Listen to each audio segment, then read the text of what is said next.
Cho nên yang đây mon bun sang mai peniki pipang bin isem tlang lai mai tlah chun lai roi ke lekit kana bun sang ta nào đây ga lấy nhủ cho nên lai tới nhà này lại lai đây ga lấy nhủ này lại ta tạo bật hộp yên ô đây ga đà lệ pro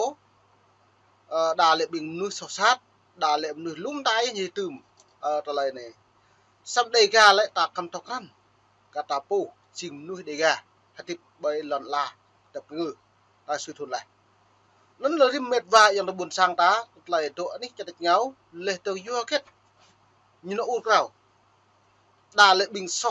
đà bình mút mà cọ yuan là lại như lệ chúng ta vừa ăn cắp vừa la làng như lệ tôi có bộ hình bình luận ở bằng trang Facebook và đài YouTube nó này rất như lệ vừa ăn cắp vừa la làng như hẹp tôi cái yuan như lệ nào buồn sang ta lại đập tốc của phao bởi anh ấy trụ sở sai tiêu huyền chú quỳnh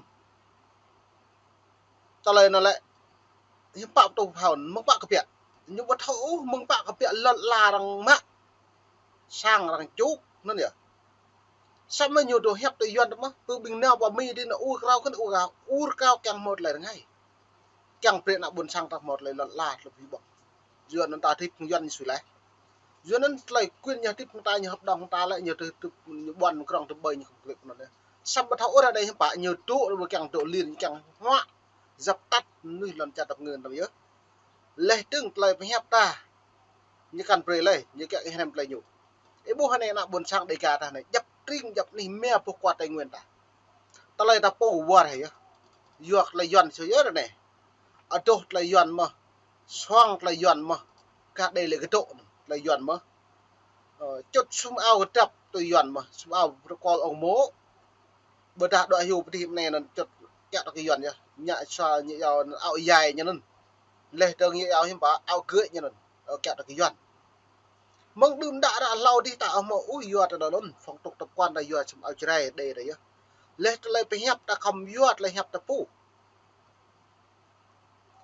giờ này hiếm bá pi bằng tập nặng nặng bịa nặng trầm nặng triệt đã cho ta này vượt pi cơ ta lại gì cả đây vượt lại đây mà gặp nào vượt lại nào mà gặp nông vượt lại nông cái thôi là yuat xí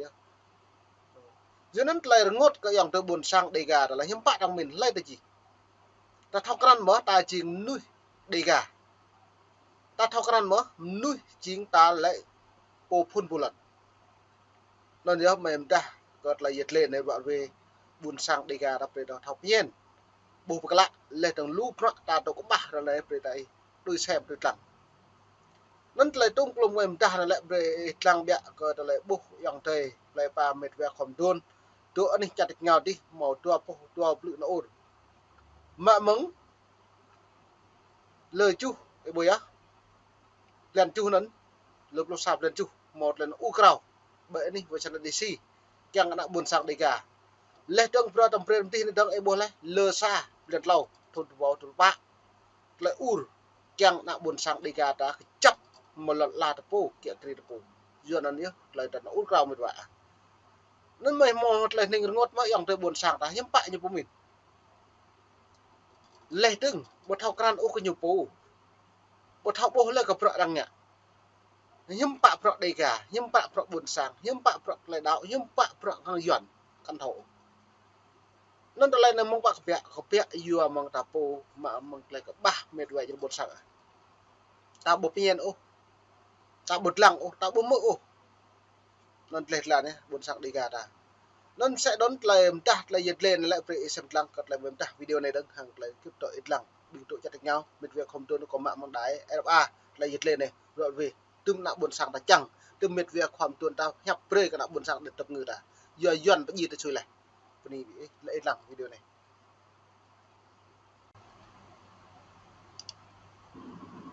chúng ta có 54 cấp tiếng nói tại Việt Nam và 30 thứ tiếng nói là ở trên cao nguyên. Đấy, cho nên thì bây giờ họ đến đây về cái vụ thứ nhất để giới thiệu Dega là ai. Mục tiêu thứ hai đến ngày hôm nay để kêu gọi Hà Nội hãy chấm dứt ngay trong cái vấn đề hành hạ lấy đất, mà tất cả không phải là chỉ có là cái mảnh đất cao nguyên mà đã sở hữu của các người Việt Nam của mình,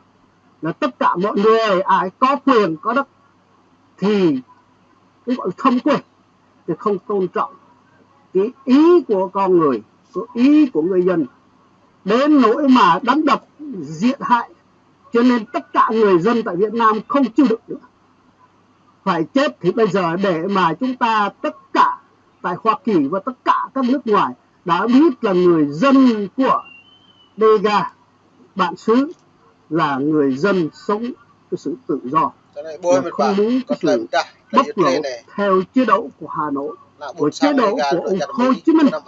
cộng sản. Từ khi cộng sản đến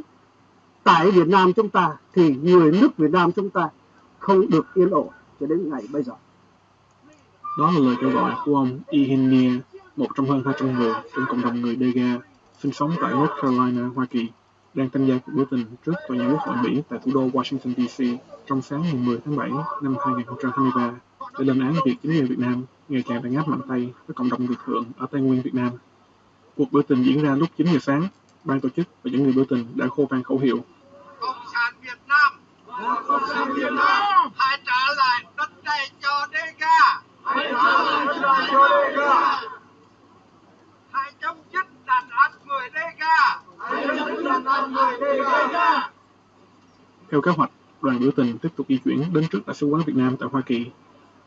Hàng trăm người Thượng đã bị cầm tù một cách bất công chỉ vì thực hiện các quyền bất đồng chính kiến ôn hòa và tôn thờ độc lập của họ. Kết quả của sự đàn áp các hệ thống của Việt Nam đối với người Thượng là một dòng chảy của hàng trăm người tị nạn đến đất Thái Lan, nơi họ phải chờ đợi nhiều năm trước khi được tái định cư an toàn ở nước ngoài. Tôi đến đây với là bày tỏ quan điểm và bày tỏ cái sự phẫn nộ để đưa lên một thông điệp cho chính phủ Việt Nam vì họ đã giết người dân Dega Tây Nguyên một cách tàn bạo và vô tổ chức. Trong cái vụ ngày 11 tháng 6 2023 đã diễn ra vào ở vùng Đắk Lắk, thì là hai cái xã Ea Tiêu và Ea Cà Tu. Đó, cái vụ đó thực ra là người dân chúng tôi không hề biết cái chuyện gì, và qua cái truyền thông Việt Nam dạn dựng và một chiều mà họ đã phát ra và được thông báo rộng rãi, đó là họ đã ghép tội chúng tôi là do những người từ Mỹ là lãnh đạo